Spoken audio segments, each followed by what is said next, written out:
Hello friends, welcome to my YouTube channel learn with Arijit. আজকের ক্লাসটি একটি গুরুত্বপূর্ণ ক্লাস হতে চলেছে। এটি জিকে রিভিশন ক্লাস, যেটি upcoming WPSI constable, Kolkata police constable সকল পরীক্ষার জন্য খুবই গুরুত্বপূর্ণ। তোমাদের ক্লাসটি শেষ পর্যন্ত দেখার অনুরোধ রইল। তাহলে চলো দ্রুত শুরু করা যাক। ফার্স্ট কোশ্চেন কী আছে? ডুরাল লাইন কোন কোন দুই দেশের মধ্যে সীমানা নির্দেশ করে? ঠিক আছে, অপশানে কী কী আছে? ভারত পাকিস্তান, পাকিস্তান আফগানিস্তান, ভারত চীন এবং পাকিস্তান ও চীন। ঠিক আছে, তাহলে এর কারেক্ট অ্যান্সার কী হবে? এর কারেক্ট অ্যান্সার হবে option number B, Pakistan Afghanistan. ঠিক আছে, এখানে ম্যাপে তোমরা দেখতে পারবে, এখানে ম্যাপ আছে, এই পাকিস্তান এই আফগানিস্তান, এদের মধ্যে যে সীমারেখাটা এটা হলো ডুরাল লাইন। বোঝা গেল? আর অন্যান্য আন্তর্জাতিক যে সীমানাগুলো আছে সেগুলো একটু দেখে নিই, চটপট রিভিশন করে নিই। আচ্ছা, খুব ইম্পর্টেন্ট এগুলো পরীক্ষার জন্য। ঠিক আছে, রেড ক্লিফ লাইন, ঠিক আছে, ইংলিশ থেকে বাংলায় ট্রান্সলেশন করা, বানানে একটু সমস্যা হতে পারে, তোমরা একটু কনসিডার করে নিও। ঠিক আছে, red cliff line, red cliff line এটা কি? ভারত এবং পাকিস্তান, খুব গুরুত্বপূর্ণ। লাইন অফ কন্ট্রোল ভারত এবং পাকিস্তান। ঠিক আছে, ম্যাকমোহন লাইন ভারত ও চীন। ঠিক আছে, line of actual control Bharat ও চীন। ঠিক আছে, 3 বিঘা করিডোর পরীক্ষায় এসছে, ভারত ও বাংলাদেশ। ঠিক আছে, গ্রেট চ্যানেল ভারত ও সুমাত্রা দ্বীপ। ঠিক আছে, ভারতের কোন পোর্শন? আন্দামান ও নিকোবর। ঠিক আছে, পক পেনালি খুব ইম্পর্টেন্ট, ভারত ও শ্রীলঙ্কা। জিব্রাল্টার প্রণালী খুব ইম্পর্টেন্ট, ইউরোপ ও আফ্রিকা। ঠিক আছে, মালাক্কা প্রণালী মালয়েশিয়া ও সুমাত্রা। লোহিত সাগর খুব ইম্পর্টেন্ট, এশিয়া ও আফ্রিকা। হিন্ডেনবার্গ লাইন, ঠিক আছে, জার্মানি ও পোল্যান্ড। বোঝা গেল? আচ্ছা, তারপর এখানে চলে আসো 8 ডিগ্রি চ্যানেল লাক্ষাদ্বীপ ও মালদ্বীপ, এটাও ইম্পর্টেন্ট। 9 ডিগ্রি চ্যানেল লাক্ষাদ্বীপ ও মিনিকয়, এটাও ইম্পর্টেন্ট। ঠিক আছে, আচ্ছা 10 ডিগ্রি চ্যানেল অনেকবার পরীক্ষায় এসছে, আন্দামান ও নিকোবর। বোঝা গেল? 16 ডিগ্রি চ্যানেল আঙ্গোলা ও নামিবিয়া। 17 ডিগ্রি চ্যানেল উত্তর ভিয়েতনাম ও দক্ষিণ ভিয়েতনাম। ঠিক আছে, 24 ডিগ্রি চ্যানেল ভারত ও পাকিস্তান। 35 ডিগ্রি চ্যানেল ভারত ও মায়ানমার। 38 ডিগ্রি চ্যানেল খুব ইম্পর্টেন্ট, উত্তর কোরিয়া দক্ষিণ কোরিয়া, বহুবার পরীক্ষায় এসছে। আর 49 ডিগ্রি চ্যানেল মার্কিন যুক্তরাষ্ট্র ও কানাডা, এটাও ইম্পর্টেন্ট। বোঝা গেল? তাহলে এইগুলো একবার করে ভালো করে রিভাইজ করে নেবে, একটা না একটা কিন্তু চলেই আসতে পারে। ঠিক আছে, নেক্সট কোশ্চেনে আসা যাক। পরের কোশ্চেন কী আছে? ভারতের বর্তমান চিফ ইলেকশন কমিশনার কে আছেন? ঠিক আছে, অপশান কী কী আছে? জ্ঞানেশ কুমার, অজয় কুমার, সঞ্জয় মালহোত্রা নাকি কে সঞ্জয় মাথুর। ঠিক আছে, তাহলে এর কারেক্ট অ্যান্সার কী হবে? এর কারেক্ট অ্যান্সার হবে জ্ঞানেশ কুমার। ঠিক আছে, ইনি 26তম চিফ ইলেকশন কমিশনার। ঠিক আছে, চিফ ইলেকশন কমিশনার। এর আগে কে ছিলেন? 25তম কে ছিলেন? 25তম চিফ ইলেকশন কমিশনার কে ছিলেন? রাজীব কুমার। ঠিক আছে, তাকে রিপ্লেস করেন জ্ঞানেশ কুমার। বোঝা গেল? আচ্ছা, অজয় কুমার কোন পদে আছেন? ইনি আছেন ইউপিএসসি চেয়ারম্যান। ঠিক আছে, সঞ্জয় মালহোত্রা আরবিআই গভর্নর। ঠিক আছে, কে সঞ্জয় মাথুর? ইনি ভারতের CAG, compounder and auditor general of India. ঠিক আছে, আচ্ছা এবার ইলেকশন কমিশন সম্পর্কে একটু বলে দিই। আচ্ছা, ইলেকশন কমিশন একটা কনস্টিটিউশনাল বডি, তাই তো? কত নম্বর আর্টিকেলে আছে? আর্টিকেল 324 থেকে 300 সম্ভবত 29। ঠিক আছে, ফরমেশন অফ ইলেকশন কমিশন যেটা আছে article 324, establishment of election commission. ঠিক আছে, আচ্ছা এটা কত নম্বর পার্ট? পার্ট নম্বরে আছে এটা 15। বোঝা গেল? আচ্ছা, আর কী কী জানতে হবে?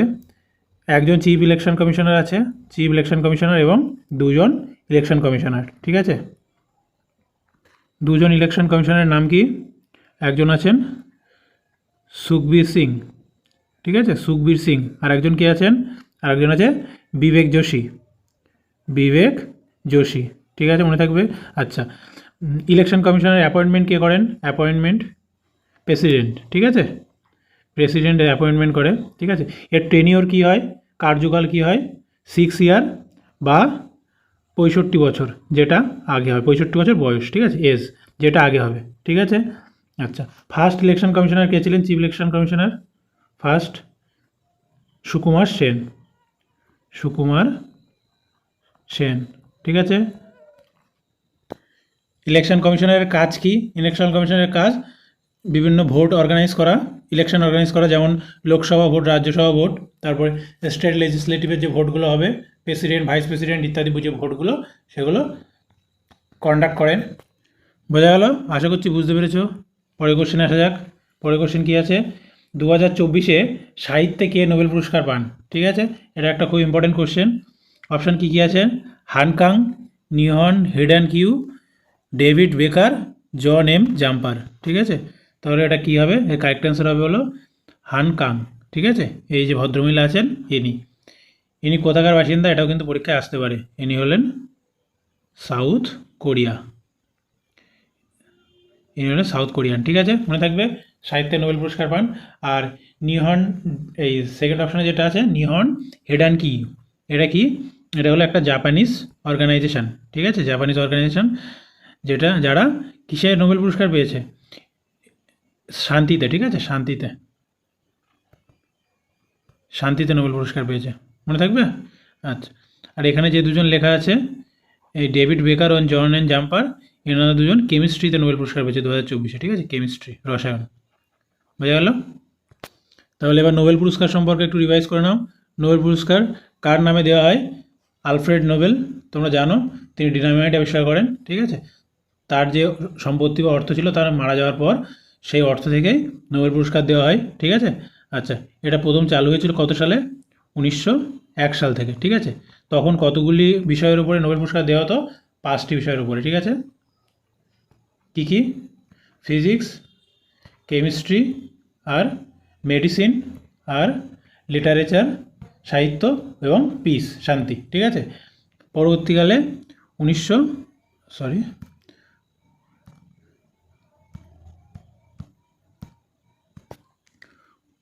সাল থেকে ইকোনমিক্সে নোবেল পুরস্কার দেওয়া শুরু হয়। ঠিক আছে, তাহলে বর্তমানে এখন কটি বিষয়ের উপরে নোবেল পুরস্কার দেওয়া হয়? 6টি বিষয়ের উপরে। ঠিক আছে, আর একটা জিনিস কি মনে রাখতে হবে, 5টি নোবেল পুরস্কার শুধু লিটারেচার, পিসটা বাদ, শান্তিতে যে নোবেল পুরস্কারটা এটা বাদে, আর যে ফিজিক্স, কেমিস্ট্রি, মেডিসিন, লিটারেচার এবং ইকোনমিক্স, এই 5টি বিষয়ে নোবেল পুরস্কার দেওয়া হয় কোথা থেকে? সুইডেন থেকে। ঠিক আছে, সুইডেনের স্টকহোমস থেকে। ঠিক আছে, আর পিস বা শান্তিতে নোবেল পুরস্কার দেওয়া হয় কোথা থেকে? নরওয়ে থেকে, নরওয়ের অসলো। ঠিক আছে, মনে থাকবে। তাহলে নোবেল পুরস্কার দেওয়া শুরু হয় কত সাল থেকে? 1901 সাল। ঠিক আছে, প্রথমে দেওয়া হতো 5টি বিষয়ে, এখন দেওয়া হয় 6টি বিষয়ে। আর শান্তিতে বাদে আর যে কটা বিষয়ে নোবেল পুরস্কার দেওয়া হয় সেটা দেওয়া হয় সুইডেনের স্টকহোমে, আর শান্তিতে নোবেল পুরস্কার দেওয়া হয় নরওয়ে অসলো শহরে। ঠিক আছে, ভারত থেকে কারা কারা নোবেল পুরস্কার পেয়েছেন একটু দেখে নেওয়া যাক। রবীন্দ্রনাথ টেগর, লিটারেচার, সাহিত্যে, কত সালে? 1913 খ্রিস্টাব্দে। এটা সবাই আমরা জানি, পরীক্ষায়ও আসে। কিসের জন্য? গীতাঞ্জলির জন্য, তাই তো। সিভি রমন কত সালে পেয়েছে? 1930 খ্রিস্টাব্দে, ফিজিক্সের জন্য। Hargobind Khurana, medicine, 1968। Mother Teresa, 1979, peace. শান্তিতে নোবেল পুরস্কার পান, এটা কিন্তু ইম্পর্টেন্ট, সালসহ মনে রাখতে হবে, এটাও সালসহ মনে রাখতে হবে, এটাও সালসহ মনে রাখতে হবে, পরীক্ষায় কিন্তু এসছে আগেও। ঠিক আছে, সুব্রমণিয়াম চন্দ্রশেখর, ফিজিক্স, 1983। ঠিক আছে, অমর্ত্য সেন, ইকোনমিক্স কত সালে পান? ইম্পর্টেন্ট, সালসহ মনে রাখতে হবে, ইকোনমিক্সে 1998, 1998। ঠিক আছে, ভেঙ্কটরমন রাধাকৃষ্ণন, কেমিস্ট্রিতে পান 2009 সালে। ঠিক আছে, কৈলাস সত্যার্থী কত সালে পান? ইম্পর্টেন্ট, শান্তিতে 2014 সালে। সবই ইম্পর্টেন্ট, কিন্তু যেগুলো পরীক্ষায় এসছে আমি সেগুলো একবার করে স্টার মার্ক করে দিচ্ছি। অভিজিৎ ব্যানার্জি পরীক্ষায় এসছে, কত সালে পান? 2019 সালে। ঠিক আছে, কিসে? ইকোনমিক্যাল সায়েন্স বা ইকোনমিক্স। ঠিক আছে, আশা করছি তোমরা বুঝতে পারছো, তোমাদের সব কিছু একবার করে রিভিশন করে দিচ্ছি। ঠিক আছে, নেক্সট কোশ্চেন কী আছে? নেক্সট কোশ্চেন আছে কাপড় কাচা সোডা হলো, ঠিক আছে, মানে হলো তোমাদের প্রচলিত নাম এবং তার রাসায়নিক নাম দিয়েছে। ঠিক আছে, কাপড় কাচার সোডা এটা হলো আমাদের প্রচলিত নাম, তার রাসায়নিক নাম কী হবে? সোডিয়াম বাইকার্বনেট, এটা হবে না। ক্যালসিয়াম কার্বনেট হবে না। হাইড্রেটেড সোডিয়াম কার্বনেট হলো কাপড় কাচার সোডা। ঠিক আছে, এবার হাইড্রেটেড কেন লিখেছে? কারণ ওতে জল থাকে তাই। বোঝা গেল? আচ্ছা, জলের অণু থাকে তাই। ঠিক আছে, আর সোডিয়াম হাইড্রক্সাইড এটা হবে না। ঠিক আছে, তাহলে বাদ বাকি দেখে নিই সাধারণ নাম এবং রাসায়নিক নাম। ঠিক আছে, প্রথমে কী আছে? খাদ্য লবণ, সোডিয়াম ক্লোরাইড। ঠিক আছে, এর সংকেত কী? এর সংকেত যদি বলি, এর সংকেত হলো NaCl। ঠিক আছে, আচ্ছা, তারপর কলিচুন বা ক্যালসিয়াম হাইড্রক্সাইড। ঠিক আছে, কলিচুন হলো সাধারণ নাম, ক্যালসিয়াম হাইড্রক্সাইড রাসায়নিক নাম। এর সংকেত কি? CaOH2, calcium hydroxide. ঠিক আছে, পোড়াচুন, ক্যালসিয়াম অক্সাইড, CaO। ঠিক আছে, জল যদি এর থেকে আউট হয়ে যায়, পুড়ে গেছে তো, তাহলে CO, calcium oxide. Caustic soda, রাসায়নিক নাম কি? Sodium hydroxide. ঠিক আছে, সিমিলারলি যদি বলে কস্টিক পটাশ তাহলে কী হবে KOH, এটা হলো NaOH, ওটা হবে KOH, ঠিক আছে। ফটকি এটা কী হবে পটাশিয়াম অ্যালুমিনিয়াম সালফেট, ঠিক আছে। আচ্ছা জিপসাম ক্যালসিয়াম সালফেট, CaSO4, এতেও জলের অণু আছে, 2 অণু জল আছে, ঠিক আছে। আচ্ছা বেকিং পাউডারের রাসায়নিক নাম কি সোডিয়াম বাইকার্বনেট, ঠিক আছে, NaHCO3, সোডিয়াম বাইকার্বনেট, ঠিক আছে। ব্লিচিং পাউডারের রাসায়নিক নাম কি ক্যালসিয়াম ক্লোরোহাইপোক্লোরাইড, ঠিক আছে, CaOClCl, ক্যালসিয়াম ক্লোরোহাইপোক্লোরাইড। ওলিয়াম ধূম্রয়মান সালফিউরিক অ্যাসিড, ঠিক আছে, এর সংকেত H2S2O7, ঠিক আছে।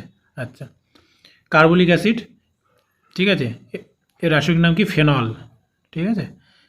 আমরা যেটা কার্বলিক অ্যাসিড কিনি বাজার থেকে ওটা হলো ফেনল, এর সংকেত কী হবে C6H5OH, ঠিক আছে। আচ্ছা দার্শনিকের উল জিঙ্ক অক্সাইড ZnO, বোঝা গেল? আশা করছি বুঝতে পারছো। নেক্সট কোশ্চেন, পশ্চিমবঙ্গের কোন বছর স্বাস্থ্যসাথী প্রকল্প চালু হয়? পশ্চিমবঙ্গের যেহেতু পরীক্ষা দিচ্ছ, পশ্চিমবঙ্গের যে প্রকল্পগুলো আছে সেগুলো কিন্তু পরীক্ষার জন্য গুরুত্বপূর্ণ, ঠিক আছে। সব মনে রাখা তো সম্ভব না, তবে যেগুলো খুব ইম্পর্টেন্ট, যেগুলো বেশি করে মানে চারিদিকে ছড়িয়ে পড়েছিল সেইগুলো কিন্তু অবশ্যই মনে রাখতে হবে। তার মধ্যে স্বাস্থ্যসাথী একটা অন্যতম, ঠিক আছে। তাহলে এর কারেক্ট অ্যান্সার কী হবে? স্বাস্থ্যসাথী কত সাল থেকে চালু হয়েছিল? 2016 সাল, ঠিক আছে, মনে থাকবে। এখানে ইম্পর্টেন্ট কিছু দিয়ে দিয়েছি, দেখে নাও। মাতৃযান প্রকল্প 2011 সাল, কন্যাশ্রী যুবশ্রী 2013 সাল, ঠিক আছে। গতিধারা শিক্ষাশ্রী কর্মতীর্থ 2014 সাল, সবুজ সাথী একবার পরীক্ষায় এসছে 2015 সাল, ঠিক আছে। খাদ্যসাথী সমব্যাথী স্বাস্থ্যসাথী উৎকর্ষ Bangla save drive save life 2016 সাল, সেভ ড্রাইভ সেভ লাইফ কিন্তু একবার পরীক্ষায় এসে গেছে, ঠিক আছে।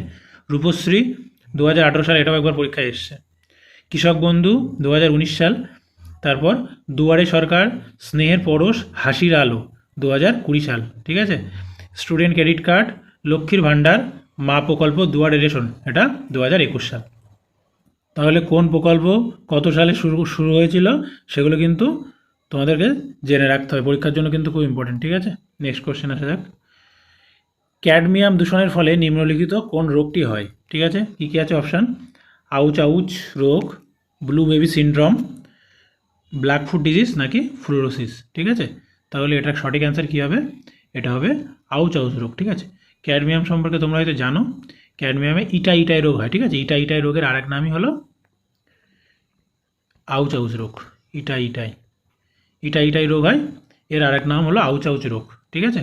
আচ্ছা, আর ব্লু বেবি সিনড্রোম এটা কেন হয়? জলে যদি নাইট্রেটের পরিমাণ বেড়ে যায়, জলে নাইট্রেটের পরিমাণ বেড়ে গেলে এই ব্লু বেবি সিনড্রোম কিন্তু হয়, ঠিক আছে। ব্ল্যাক ফুট ডিজিজ কেন হয়? এটা তো জানো, জলে আর্সেনিকের পরিমাণ বেড়ে গেলে ব্ল্যাক ফুট ডিজিজ হয়, আর্সেনিক, ঠিক আছে। ফ্লোরোসিস কেন হয়? জলে যদি এক্সেসিভ পরিমাণে বা অতিরিক্ত ফ্লোরাইড যুক্ত থাকে, ঠিক আছে। জলে যদি ফ্লোরাইড যুক্ত থাকে, ফ্লোরাইড, ঠিক আছে, তাহলে হয়ে যাবে ফ্লোরোসিস রোগ হয়ে যাবে। সব কিছুই হলো এক্সেসিভ পরিমাণে, যদি বেশি পরিমাণে থাকে আর্সেনিক বা ফ্লোরাইড তখন কিন্তু এই রোগগুলো হয়, বোঝা গেল? আশা করছি বুঝতে পারছো। পরের কোশ্চেন আসা যাক। পরের কোশ্চেন কী আছে? নিম্নলিখিত কোন বিধানটি ভারতীয় সংবিধানের কানাডা সংবিধান থেকে নেওয়া হয়নি? ঠিক আছে, কোশ্চেন কিন্তু ভালো করে পড়বে। ভারতীয় সংবিধান বিভিন্ন দেশ থেকে তো কিছু কিছু নেওয়া হয়েছে, তাহলে কানাডার সংবিধান থেকে কোনটা নেওয়া হয়নি? ঠিক আছে, কী কী আছে? শক্তিশালী কেন্দ্রসহ যুক্তরাষ্ট্রীয় ব্যবস্থা, কেন্দ্র দ্বারা রাজ্যের রাজ্যপাল নিয়োগ, সুপ্রিম কোর্টের পরামর্শমূলক রায় এবং রাজ্যসভার সদস্যদের মনোনয়ন। ঠিক আছে, তাহলে কোনটা হবে যেটা নেওয়া হয়নি? এটা হবে রাজ্যসভার সদস্যদের মনোনয়ন, এটা নেওয়া হয়নি। এটা কোথার থেকে নেওয়া হয়েছে? এটা নেওয়া হয়েছে আয়ারল্যান্ড থেকে নেওয়া হয়েছে, মনে থাকবে। এটা নেওয়া হয়েছে আয়ারল্যান্ড থেকে। আচ্ছা, বাদ বাকিগুলো একটু দেখে নিই। ঠিক আছে, উৎস এবং বিধানগুলো কোথা থেকে নেওয়া হয়েছে? ভারত সরকার আইন 1935, খুব ইম্পর্ট্যান্ট। ভারতীয় সংবিধানের যে মেজর অংশটা সেটা কিন্তু এখান থেকে নেওয়া হয়েছে বেশিরভাগটাই। ঠিক আছে, এখানে হয়তো অল্প দেওয়া আছে কিন্তু বেশিরভাগ অংশটা এখান থেকেই নেওয়া হয়েছে। ফেডারেল স্ট্রাকচার বা ফেডারেল ব্যবস্থা, বিচার বিভাগের ক্ষমতা। আচ্ছা, পাবলিক সার্ভিস কমিশন, ঠিক আছে। রাজ্যপালের কার্যালয় এবং প্রশাসনিক বিবরণ, ঠিক আছে। মার্কিন যুক্তরাষ্ট্র থেকে কী নেওয়া হয়েছে? মৌলিক অধিকার, খুব গুরুত্বপূর্ণ। তারপর বিচার বিভাগের স্বাধীনতা, ইন্ডিপেন্ডেন্স অফ জুডিশিয়ারি, তাই তো। বিচার বিভাগীয় পর্যালোচনা, রাষ্ট্রপতির অভিশংসন মানে ইমপিচমেন্ট, এটা বাংলায় করলে অনেক মানে উল্টোপাল্টা দাঁড়িয়ে যায়, ঠিক আছে। রাষ্ট্রপতির অভিশংসন আমরা যেটাকে ইমপিচমেন্ট বলি। তারপর কি আছে? সুপ্রিম কোর্টে ও হাইকোর্টে বিচারপতিদের অপসারণ, ঠিক আছে। উপরাষ্ট্রপতির পদ, ঠিক আছে। ব্রিটেন থেকে কিনে হয়েছে বা ইংল্যান্ড থেকে কিনে হয়েছে সংসদীয় সরকার, ঠিক আছে, পার্লামেন্টারি গভর্নমেন্ট। আইনের ভূমিকা, আইনে পদ্ধতি, ঠিক আছে, প্রসিডিওর বাই ল, ইংলিশে যেগুলোকে আমরা পড়ি, ঠিক আছে। আচ্ছা, একক নাগরিকত্ব, সিঙ্গল সিটিজেনশিপ, ক্যাবিনেট ব্যবস্থা, ঠিক আছে, দ্বিকক্ষ ব্যবস্থা, আচ্ছা, সংসদীয় বিশেষাধিকার, ঠিক আছে। আচ্ছা, আইরিশ বা আয়ারল্যান্ড থেকে কিনে হয়েছে ডিপিএসপি, খুব ইম্পর্টেন্ট। রাজ্যসভায় সদস্যদের মনোনয়ন, যেটা আগের কোশ্চেনে অপশনে ছিল। রাষ্ট্রপতি নির্বাচন পদ্ধতি, ঠিক আছে, এটাও গুরুত্বপূর্ণ। রাশিয়া থেকে কিনে হয়েছে মৌলিক কর্তব্য, খুব ইম্পর্টেন্ট। ফ্রান্স থেকে কিনে হয়েছে প্রজাতন্ত্র আর স্বাধীনতা, সাম্য এবং ভ্রাতৃত্বের আদর্শ, খুব ইম্পর্টেন্ট, ঠিক আছে। লিবার্টি, ইকুয়ালিটি অ্যান্ড ফ্র্যাটার্নিটি, ঠিক আছে, তার যে আদর্শ সেটা নেওয়া হয়েছে ফ্রান্স থেকে। দক্ষিণ আফ্রিকা থেকে কিনে হয়েছে সংবিধান সংশোধন পদ্ধতি, ঠিক আছে, অ্যামেন্ডমেন্ট, এবং রাজ্যসভার সদস্যদের নির্বাচন। এখানে ছিল মনোনয়ন আয়ারল্যান্ড থেকে, এই আয়ারল্যান্ড থেকে রাজ্যসভার সদস্যদের মনোনয়ন, আর দক্ষিণ আফ্রিকায় কি? নির্বাচন, ঠিক আছে। জাপান থেকে কিনে হয়েছে আইন দ্বারা প্রতিষ্ঠিত পদ্ধতি। বোঝা গেল? নেক্সট কোশ্চেন আসা যাক। পরের কোশ্চেন কী আছে? কোন মৌর্য সম্রাট সিংহাসন ত্যাগ করেছিলেন এবং জৈন ধর্ম গ্রহণ করেছিলেন? ঠিক আছে, অপশান কী কী আছে দেখে নাও। অপশান আছে অশোক, বিন্দুসার, চন্দ্রগুপ্ত মৌর্য নাকি বৃহদ্রথ, ঠিক আছে। তাহলে এর কারেক্ট অ্যান্সার কী হবে? এর কারেক্ট অ্যান্সার হবে চন্দ্রগুপ্ত মৌর্য, ঠিক আছে। চন্দ্রগুপ্ত মৌর্য তার শেষ জীবনে তার পুত্র বিন্দুসারের হাতে রাজ্যের ক্ষমতা দিয়ে জৈন ধর্ম গ্রহণ করে এবং জৈন সন্ন্যাসী হয়ে যান, ঠিক আছে। তিনি ভদ্রবাবুর সাথে বার হন এবং কোথায় যান? শ্রাবণ বেলগোলা বলে একটা জায়গা আছে, শ্রাবণ বেলগোলায় সেখানে যান তপস্যা করতে, ঠিক আছে, এবং সেখানেই তিনি দেহত্যাগ করেন, ঠিক আছে। আচ্ছা, এটা গেল চন্দ্রগুপ্ত মৌর্য। তাহলে মৌর্য বংশ সম্পর্কে একটু জেনে নাও। তাহলে মৌর্য বংশ কে প্রতিষ্ঠা করে? চন্দ্রগুপ্ত মৌর্য। কাকে হারিয়ে? নন্দবংশের শেষ সম্রাট ধননন্দকে পরাজিত করে চন্দ্রগুপ্ত মৌর্য বংশ প্রতিষ্ঠা করে, ঠিক আছে। মৌর্য বংশের রাজধানী কি? রাজধানী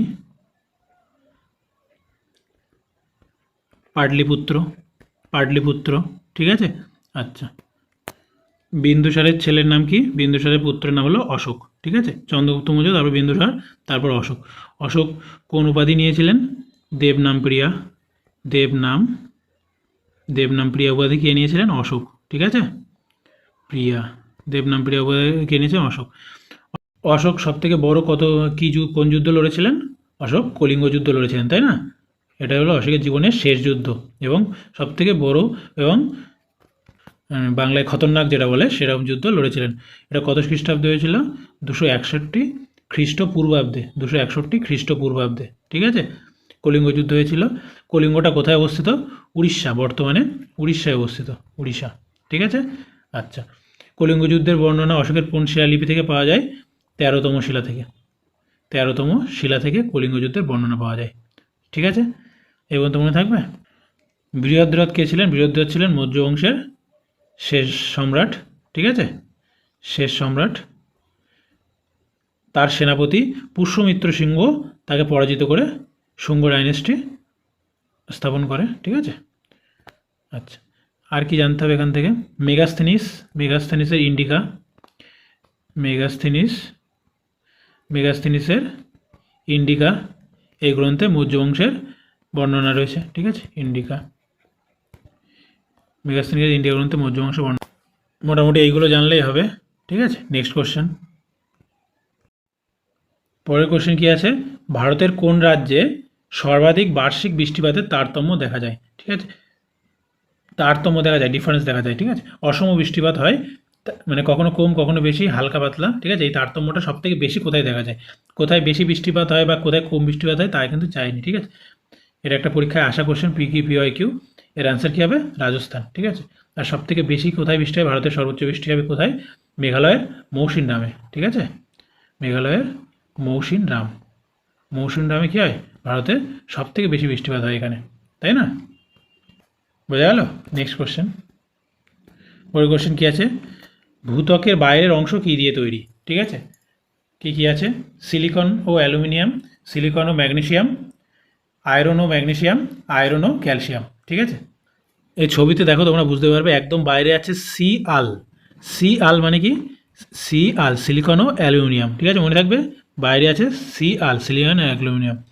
তার নিচেই একে তিনটে ভাগে ভাগ করেছে। ফার্স্টে প্রথমে আছে শিলামণ্ডল, তারপর আছে মেন্টাল বা গুরুমণ্ডল, তারপরে আছে হলো কেন্দ্র। ঠিক আছে, আচ্ছা, শিলামণ্ডলে আবার দুটি ভাগ করেছে, একটা আপার একটা লোয়ার। আপারে আছে সিআল আর তার নিচে আছে কি সিমা সিলিকন ও ম্যাগনেসিয়াম। ঠিক আছে, তাহলে একদম উপরে হলো সিআল সিলিকন অ্যালুমিনিয়াম, তারপরে সিলিকন ও ম্যাগনেসিয়াম। আরও অন্যান্য কিন্তু অংশ আছে বা অন্যান্য ধাতু পাওয়া যায়। ঠিক আছে, ধাতু অধাতু পাওয়া যায়, কিন্তু ধাতুদের মধ্যে বলতে গেলে এদের পার্সেন্টেজটা কিন্তু বেশি থাকে। ঠিক আছে, ওপরে একদম উপরে সিলিকন অ্যালুমিনিয়াম, তারপর সিলিকন ম্যাগনেসিয়াম। ঠিক আছে, গুরুমণ্ডলের দুটো পার্ট, একটা আপার লোয়ার। ঠিক আছে, আপারে কী কী পাওয়া যায়, সিআর এখানে দেওয়াই আছে দেখো, ক্রোমিয়াম, লোহা, সিলিকন ও ম্যাগনেসিয়াম। ঠিক আছে, আর তার নিচের অংশে কী পাওয়া যায়, নিকেল, লোহা আর সিলিকন আর ম্যাগনেসিয়াম। এখানে ক্রোমিয়াম, লোহা, সিলিকন, ম্যাগনেসিয়াম, তার নিচে হলো নিকেল, লোহা, ক্রোমিয়াম, ম্যাগনেসিয়াম। ঠিক আছে, আর কোর অংশের আবার দুটো ভাগ আছে, একটা হলো বহিঃকোর, একটা হলো অন্তঃকোর। ঠিক আছে, যেটা বহিঃকোরে বাইরের অংশ, এখানে তরল অবস্থায় লোহা এবং নিকেল পাওয়া যায়, এফি এবং এনআই। আর একদম তলায় যে অংশটা আছে, এখানে কঠিন অবস্থায় পাওয়া যায় লোহা আর নিকেল। ঠিক আছে, এফি আর এনআই একদম কঠিন অবস্থায় থাকে। বোঝা গেল? আশা করছি বুঝতে পারছো। নেক্সট কোশ্চেন, মুদ্রাস্ফীতি চলাকালীন অর্থের মূল্য কি হয়? বৃদ্ধি পায়, হ্রাস পায়, একই থাকে, নাকি কোনোটিই নয়? ঠিক আছে, তাহলে এর কারেক্ট অ্যান্সার কী হবে বলো? আচ্ছা, মুদ্রাস্ফীতির জিনিসটাকে বোঝো। মুদ্রাস্ফীতি মানে কি, যেটাকে ইংলিশে আমরা বলি ইনফ্লেশন। ঠিক আছে, ইনফ্লেশন হয় বা দ্রব্যমূল্য বৃদ্ধি পায়, জিনিসপত্রের দাম বৃদ্ধি পায়। ঠিক আছে, এটা দুটো কারণে হতে পারে দ্রব্যমূল্যের দাম বৃদ্ধি। এক কী কারণে হতে পারে না, ডিমান্ড বেশি কিন্তু মার্কেটে নেই, কিন্তু ডিমান্ড খুব বেশি, তার দাম বেড়ে যেতে পারে। আর দু নম্বরে কী হতে পারে না, আমার উৎপাদন মূল্যই বেড়ে গেছে, কস্টই আমার বেড়ে গেছে, উৎপাদন কস্টই বেড়ে গেছে, তাহলেও সেই জিনিসটার দাম বেড়ে যাবে। ঠিক আছে, তাহলে এই দুইভাবে তোমাদের ইনফ্লেশন হতে পারে। এখন এটা বোঝার চেষ্টা করো, মুদ্রাস্ফীতি চলাকালীন অর্থের মূল্য কী হবে। ধরো তোমার কাছে অ্যাজ ফর এক্সাম্পল তোমার কাছে 50 টাকা আছে। ঠিক আছে, 50 টাকা আছে, আরএস 50। এই 50 টাকায় তুমি এখন 1 কিলো চাল কিনতে পারো। বোঝা গেল? আচ্ছা, এইবার কী হলো, চারিদিকে ধরো ভীষণ বন্যা হলো, ধান টান সব ডুবে গেল, চাল টাল সব দাম বেড়ে গেল। ঠিক আছে, এখন 50 টাকা কিলো চাল হয়ে গেছে ধরো 100 টাকা কিলো, ডবল হয়ে গেছে মনে করো। ঠিক আছে, কিন্তু তোমার কাছে তো 50 টাকায় আছে, কিন্তু চালের দাম এখন কী হয়ে গেছে, 100 টাকা প্রতি কিলো হয়ে গেছে। তাহলে তুমি এখন 50 টাকায় কত কিলো চাল আনতে পারবে? হাফ কিলো চাল আনতে পারবে না। তাহলে দুদিন আগেই তুমি 1 কিলো চাল আনতে পারছিলে, আর এখন তোমাকে সেই একই টাকায় কত কিলো চাল আনতে হবে? হাফ কিলো চাল আনতে হবে। তাহলে টাকার মূল্য বাড়লো না কমলো? টাকার মূল্য কমে গেল। কেন? কারণ তুমি যে কোয়ান্টিটি আগে আনতে পারছিলে, এখন তার থেকে কম কোয়ান্টিটি আনতে পারছো। তাহলে এখানে কী হবে, মুদ্রাস্ফীতি চলাকালীন অর্থের মূল্য হ্রাস পায়। বোঝা গেল? নেক্সট কোশ্চেন, পরের কোশ্চেন কী আছে, বায়ুমণ্ডলের কোন স্তরটিকে ওজোন স্ফিয়ারও বলে? ঠিক আছে, তাহলে বলো কোন স্তরকে ওজোন স্ফিয়ার বলে। কী কী অপশানে আছে, ট্রোপোস্ফিয়ার, তারপর স্ট্র্যাটোস্ফিয়ার, আয়নোস্ফিয়ার, নাকি মেসোস্ফিয়ার। ঠিক আছে, তাহলে এর সঠিক অ্যান্সার কী হবে? এর সঠিক অ্যান্সার হবে হলো ট্রোপোস্ফিয়ার। ঠিক আছে, স্ট্র্যাটোস্ফিয়ার। ঠিক আছে, এটাকে ওজোন স্ফিয়ার কেন বলে স্ট্র্যাটোস্ফিয়ারকে? কেননা এখানে ওজোন স্তর আছে। ঠিক আছে, ওজোন স্তর আছে, যেটাকে যা আমাদের সূর্য থেকে আগত অতিবেগুনি রশ্মিকে বাধা দেয়। ঠিক আছে, পৃথিবীতে আসতে দেয় না। আচ্ছা, যেহেতু ওজোন স্ফিয়ারের এই ওজোন স্তর আছে, সেই জন্য এর ওজোন স্তরে বলা হয়। বাদবাকি স্তরগুলো দেখে নাও, পরীক্ষার জন্য খুব গুরুত্বপূর্ণ।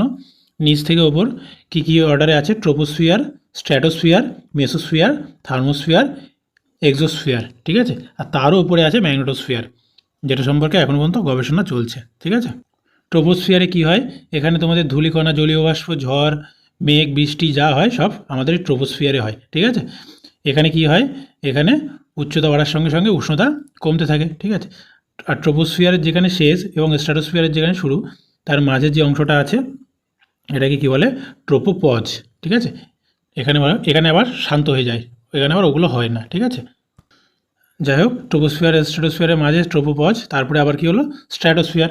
স্ট্র্যাটোস্ফিয়ারকে কী বলা হয়? শান্তমণ্ডল বলা হয়। কেন? কারণ এখানে কোনো ঝড় বৃষ্টি ঝড়ঝানটা কিছুই হয় না। এই লেয়ারে কী হয়, যে জেট বিমানগুলো চলাচল করে আমাদের স্ট্র্যাটোস্ফিয়ারে, ঠিক আছে। আর তার উপরে কী আছে, স্ট্র্যাটোস্ফিয়ার আর মেসোস্ফিয়ারের মাঝের যে লেয়ারটা সেটাকে কী বলবো? স্ট্র্যাটোপজ। এটা হলো ট্রোপোপজ, এটা ছিল স্ট্র্যাটোপজ, ঠিক আছে।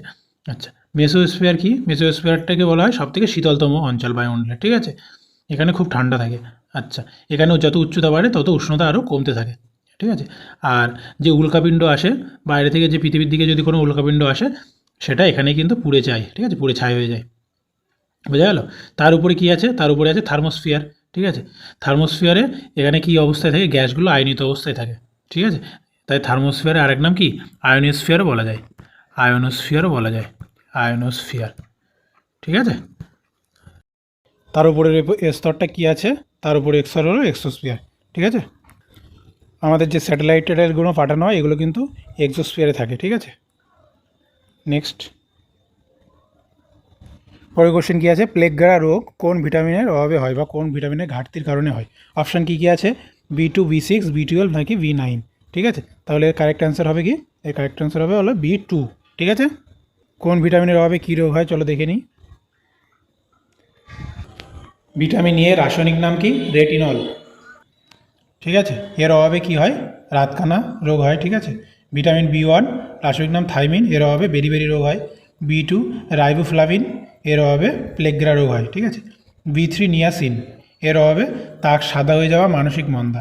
ভিটামিন B5 কি? প্যান্টোথেনিক, ঠিক আছে, এর অভাবে ত্বকে ফাটল। B6 পাইরিডক্সিন, এর অভাবে কী রোগ হয়? রক্তল্পতা বা চর্মরোগ। B7 বায়োটিন, এর ঘাটতির জন্য কী রোগ হয়? পক্ষাঘাত, শরীরে ব্যথা, চুল পড়া, ঠিক আছে। তারপর ভিটামিন B9, এর রাসায়নিক নাম কি? ফলিক অ্যাসিড, ঠিক আছে। ফলিক অ্যাসিডের ঘাটতির জন্য কী হয়? রক্তাল্পতা, আমাশা, ঠিক আছে। B12 ভিটামিন B12 খুব ইম্পর্টেন্ট, সাইনো কোবালোমিন, ঠিক আছে, এর অভাবে কী হয়? Jaundice, anaemia. ভিটামিন সি, এর রাসায়নিক নাম কি? অ্যাসকর্বিক অ্যাসিড, এর অভাবে কী রোগ হয়? স্কারবি, মাড়ির ফোলাভাব, ঠিক আছে, দাঁতের যে রোগটা। ভিটামিন ডি খুব ইম্পর্টেন্ট, রাসায়নিক নাম কি? ক্যালসিফেরল, এর অভাবে কী রোগ হয়? রিকেট। ভিটামিন ই টোকোফেরল, এর অভাবে কী রোগ হয়? বন্ধ্যাত্ব রোগ হয়, ঠিক আছে। ভিটামিন কে ফাইলোকুইনন, ঠিক আছে, এর অভাবে কী রোগ হয়? রক্ত জমাট বাঁধা জনিত যে রোগগুলো সেটাগুলো ভিটামিন কে এর অভাবে হয়, ঠিক আছে। তাহলে ভিটামিনের নাম, রাসায়নিক নাম এবং তার অভাবজনিত যে রোগগুলো সেগুলো কিন্তু রেডি করে নিতে হবে। বোঝা গেল? নেক্সট কোশ্চেন, প্রথমবারের জন্য কোন হ্রদে খেলো ইন্ডিয়া ওয়াটার স্পোর্টস 2025 আয়োজন করা হয়েছে? ঠিক আছে, তাহলে এটার কারেক্ট অ্যান্সার কী হবে?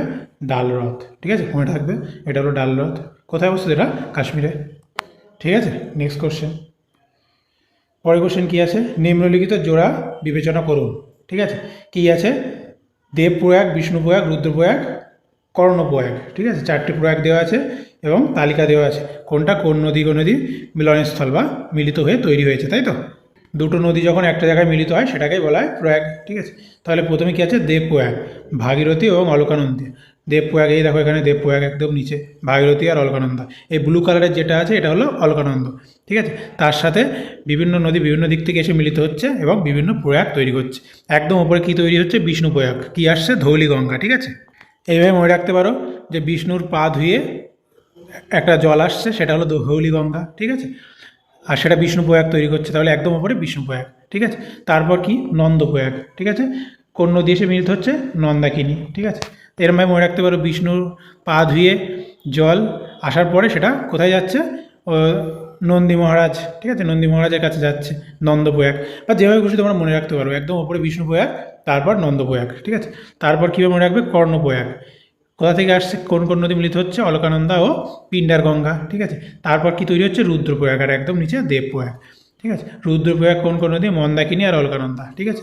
অলকানন্দাটা কমন, আর বিভিন্ন দিক থেকে বিভিন্ন নদী এসে যুক্ত হচ্ছে। এবার এটাও কিন্তু অনেক সময় আবার আসতে পারে, যেহেতু এইভাবে প্রবাহিত হচ্ছে, তাহলে ডান পাশে কোন কোন নদীগুলো আসছে? মন্দাকিনী আর ভাগীরথী। আর বাঁ দিক থেকে কোন কোন নদীগুলো আসছে? এই যে ধৌলিগঙ্গা, পিন্দার গঙ্গা আর এই নন্দাকিনী, ঠিক আছে। তাহলে একদম উপরে বিষ্ণু প্রয়াগ, তারপর নন্দ প্রয়াগ। ভিজুয়ালাইজ করার চেষ্টা করো চোখ বন্ধ করে, বিষ্ণু প্রয়াগ, নন্দ প্রয়াগ, তারপর কর্ণপ্রয়াগ, ঠিক আছে। কর্ণপ্রয়াগ কি কোন কোন নদী? অলকানন্দা আর পিণ্ডার গঙ্গা। কর্ণপ্রয়াগের নিচে কি তৈরি হচ্ছে? রুদ্রপ্রয়াগ। রুদ্রপ্রয়াগ মন্দাকিনী আর অলকানন্দা। আর তারপরে নিচে তৈরি হচ্ছে কি? দেবপ্রয়াগ, ভাগীরথী আর অলকানন্দা, ঠিক আছে। তাহলে এবার এখানে দেখো 1 নম্বরে আছে দেবপ্রয়াগ, ভাগীরথী, অলকানন্দা, তাহলে প্রথমটা ঠিক আছে। 2 নম্বরে আছে বিষ্ণুপ্রয়াগ, অলকানন্দা ধৌলি গঙ্গার সাথে মিলিত হচ্ছে, ধৌলি গঙ্গা। বললাম বিষ্ণুর পা ধুয়ে জল আসছে, এরকম একটা মনে রাখতে পারো, তাহলে ঠিক আছে। 3 নম্বরে কী আছে? রুদ্রপ্রয়াগ, মন্দাকিনী অলকানন্দার সাথে মিলিত হচ্ছে, একদম ঠিক, ঠিক আছে। 4 নম্বরে কী আছে? কর্ণপ্রয়াগ, ধৌলি গঙ্গা পিণ্ডার নদীর সাথে মিলিত হচ্ছে। ধৌলি গঙ্গা না, এটা হবে না, কেননা অলকানন্দা তো কমন, অলকানন্দা থাকতেই হবে। তাহলে কটি সঠিক? 3টি সঠিক। তাহলে আমি কী বলতে পারবো? কেবল 3 জোড়া সঠিক। বোঝা গেল? আশা করছি বুঝতে পেরেছ। এই কোন প্রয়াগ কোন কোন নদীর মিলনে তৈরি হচ্ছে এগুলো কিন্তু মনে রাখবে, পরীক্ষার জন্য খুব গুরুত্বপূর্ণ। থ্যাংক ইউ সকলকে ভিডিওটি শেষ পর্যন্ত দেখার জন্য। আশা করছি ভিডিওটি দেখে তোমাদের অনেক উপকার হবে। তোমরা অবশ্যই একটা লাইক ও সাবস্ক্রাইব করবে ভবিষ্যতে আরও এরকম ভিডিও পাওয়ার জন্য। সকলকে গুড লাক, থ্যাংক ইউ।